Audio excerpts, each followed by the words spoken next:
Howdy Daydreamer and welcome to Dakota Daydreams. I'm Dakota, and this week we're going to the Bedside Garden, episode 11.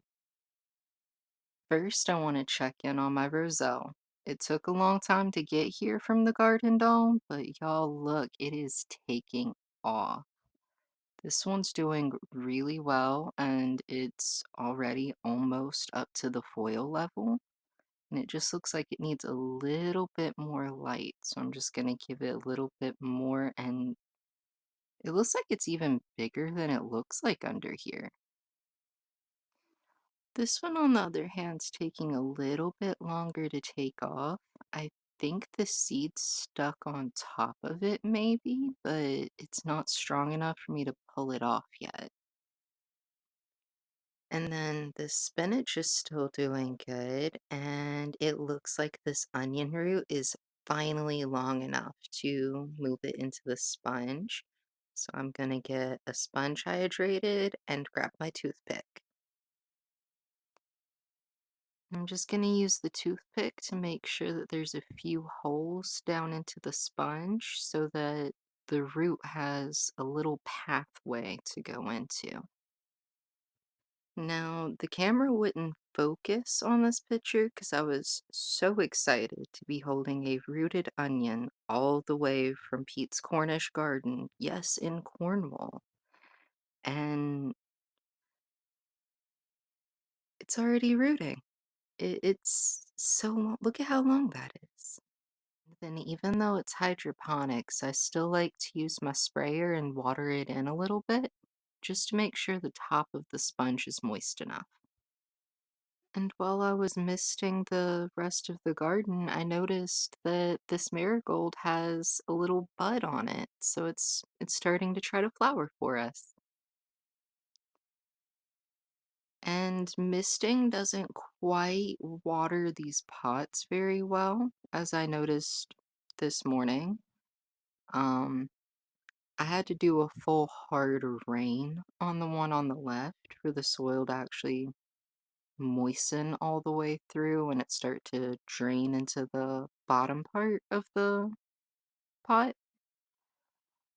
Uh, and then I left the one on the right dry so I could show the difference between what the soil looks like when it's thoroughly and freshly hydrated and what it looks like when it's very dry and ready to be rehydrated. And I already have three more Ailsae roots showing up. Two kind of longer, and then one little bitty one kind of hiding in the glare of the lights.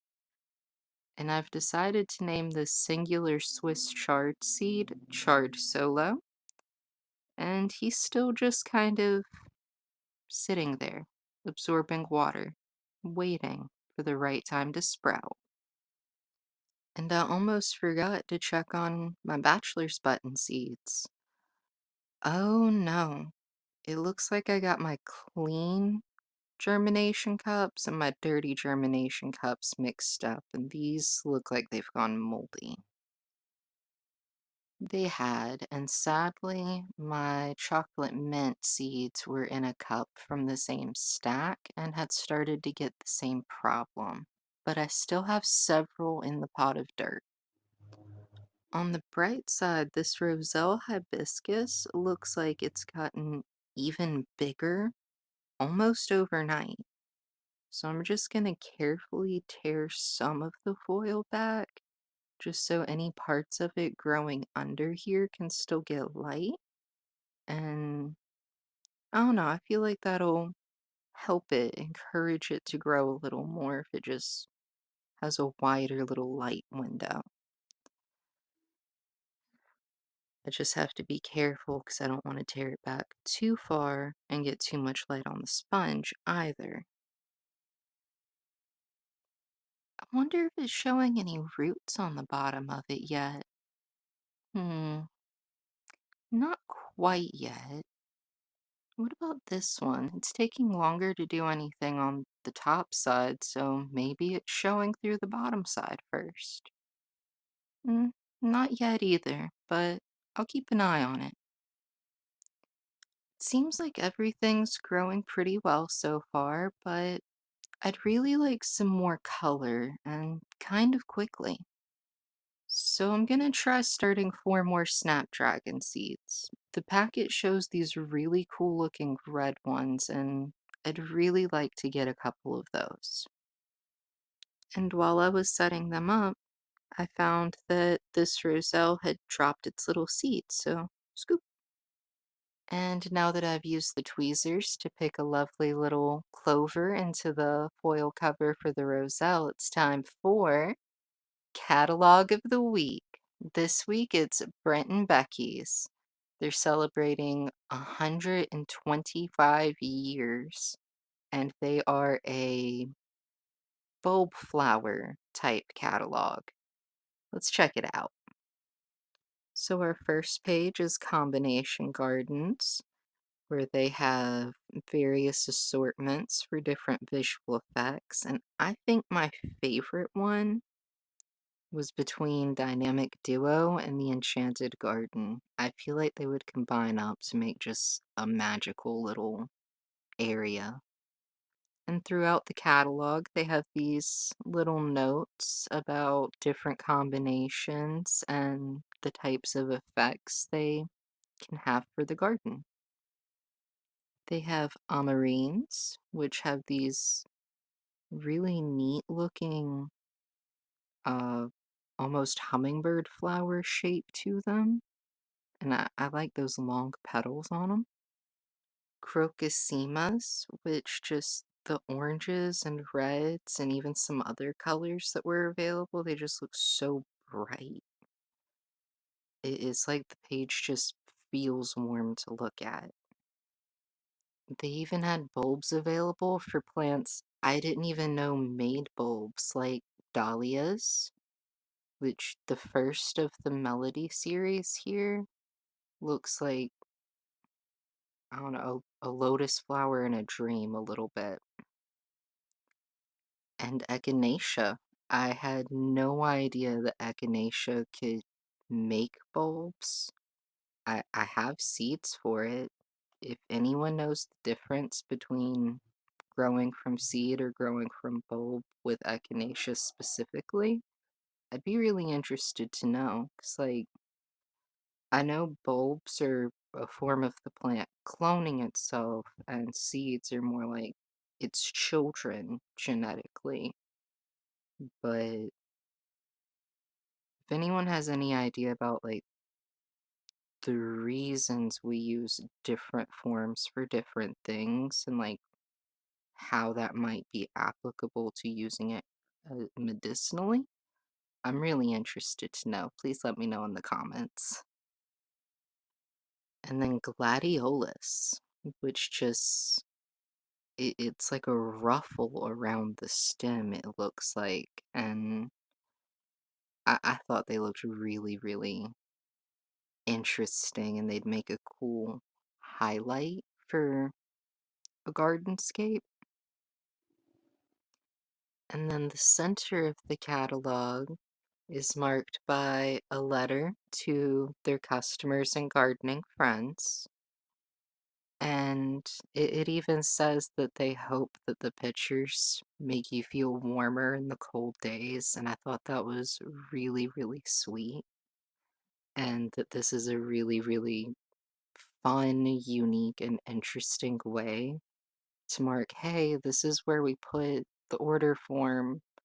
By the way, hope you're doing good. Hope you're staying warm. Hope the catalog made you smile type letter. And then below the letter, they have their index and where you can find which flowers. So if you know what you want to find with this one, find the middle first. And then when you fold out this middle page, you get a chart for summer flowering bulb information that runs in order of when they flower and explains their flowering time, botanical name, nickname, number you can plant per square foot, type of sun they need, if they'll survive being potted, if they are a cut flower, if they attract pollinators, um, and many other points of information. If they like it wet or dry in their soil, if they want, like what pests they're resistant to. And I just thought this was a really cool chart to include, and it folds out to about 4 or 5 times bigger and like longer than the catalog itself. So I thought that was really neat. And it's definitely going to be something that I pull out and save just to add to my binder of information about plants from some of the catalogs that include things like this. And then when we fold that back in to keep flipping through the catalog, we find a little almost looking like a zone chart, but it's their shipping schedule so that the bulbs are warm enough to survive in transit. My favorite of their more classic bulbs were the irises, because I just love how they have an almost orchid-like flower, but all of the colors they come in, and I don't know, they look really cool to me. And then they have lavandula, which is apparently nicknamed lavender. I'm confused. Is lavender a bulb plant as well? If anyone knows, please explain in the comment. Is it two different kinds that are similar? Is it different ways of the same thing being grown? I don't know. But what I do know is that these lilies look bright and gorgeous. And they have so many more bulb flowers available between A and Z, but the Zante Deschias, I think is how that's pronounced, look like the jungle cone flowers. They might be, I don't know. I just know that they look really fun. And then their tools and supplies are located inside the last page. If you'd like to grab your own free copy of Brent and Becky's bulb catalog, check for the link in my description down below. And while we were checking out the catalog, I grabbed some more germination cups from Dollar General. They call them condiment cups and keep them on the dollar aisle in the little rack thing with the sponges and stuff. So far, none of the little onions have sprouted over here yet, but this marigold's here is more than just a seed marker. Its roots are still very much alive and connected through the dirt, even though the top part of it keeps drying out and crisping off. So I'm gonna let it see what it does. And the figs are starting to look like they are definitely waking up. I'm a little bit worried that they might even try to throw fruit at me like this, but I don't even know if they can. And my single seed challenge 2025 update for the week on try number 3 with the mango melon from Miss Tiegsy. It still hasn't come up from the soil, so I'm gonna try to be patient. I'm gonna try to give it another week, but if I still haven't seen anything next week, I might start another one hydroponically and we'll just wait and see with the soil one. And then I was watching You Crowrow this morning, and she was talking about making different recipes with stuff from the garden. And she mentioned that nasturtium used to be used as a pepper substitute. She has an idea for some recipes, but I'm going to drop a link to her video in my description so y'all can check that. But it got me wanting to try the classic version with just nasturtium seeds, so I grabbed mine and I'm going to start some. And I know it's a variety pack, but these were the only 2 seeds that looked anything like this. So I figured they were either bad or different colors. So I grabbed both of the different looking ones and one that looked like most of the ones in the pack. And I'm gonna see if they germinate. And while I was setting them up, I noticed two of the snapdragons had already rooted, so I'm gonna get those into the sponges. So there were only two rooted, but I'm pretty sure I accidentally broke the root off the second one trying to move it, so I just put the other two seeds in with it. And now I'm gonna go ahead and use a peroxide rinse just to rinse the cup out and go ahead and have it clean immediately so I can't forget to. And just in case anyone was wondering, I've been using the seed tweezers to punch a hole into the foil cap top to make it more like a little light sticker hole for them. And I found that that helps me get decent control over the size of the light window, but sometimes it's been a little bit off center. I'm getting closer though. So I don't know if y'all can see it, because I can't really see it very well either, but my first onion is still rooting, and it's getting a little bit longer. And we have two more that look just about ready to go ahead and move over, because I think the last one might have actually gotten a little bit too long before I put it in, because right now it looks like it's trying to loop around the inside before it actually goes through a tunnel.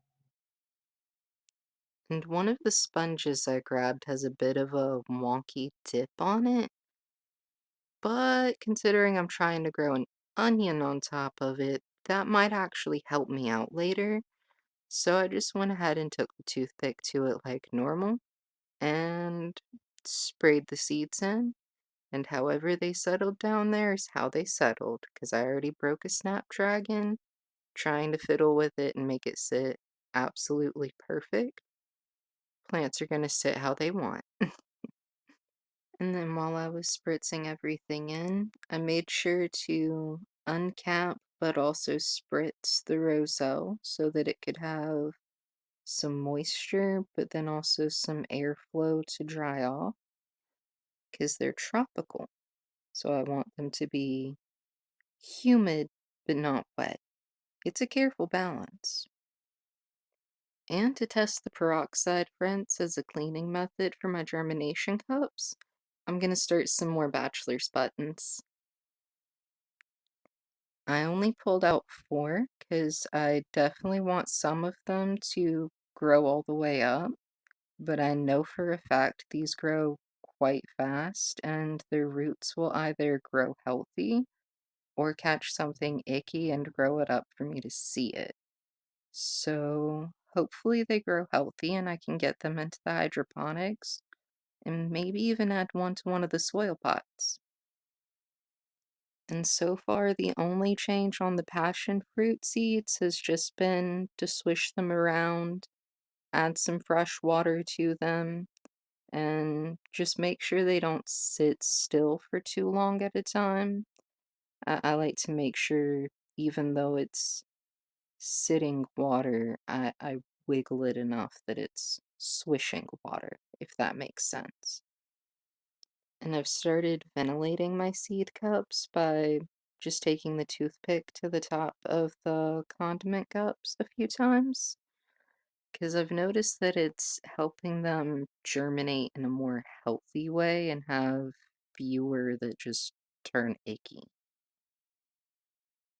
But the bedside garden is definitely growing, and this fig is definitely longer than it was when I got it.